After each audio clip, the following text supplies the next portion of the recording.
আপনার কি কখনো মাথায় এই জিনিসটা এসেছে যে খাবারের সময় আমরা কেন বারবার দেখি?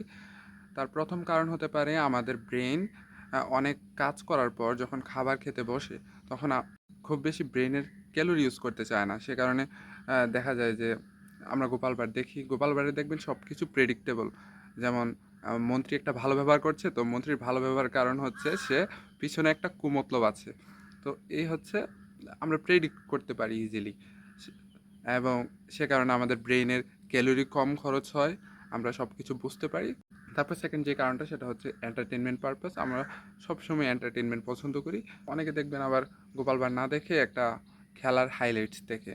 ধরেন বাংলাদেশ অস্ট্রেলিয়ার খেলা গেছে ইদানিং, তো আমার খাবারের সময় বাংলাদেশ অস্ট্রেলিয়ার খেলাটা দেখতে বেশি পছন্দ হয়।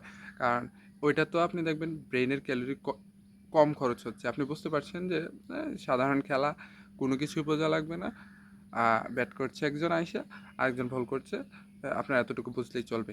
তো সে কারণে আমরা একটু যেগুলোতে ব্রেনের ক্যালোরি কম খরচ হয় সেগুলো আমরা খাবারের সময় বেশি পছন্দ করি। একসাথে দুইটা তো ব্রেন প্রসেস করাটা খুবই টাফ। সে কারণে ব্রেনের ক্যালোরি কম ইউজ করাটাই ব্রেনের একটা মেইন মেটাবলিজম।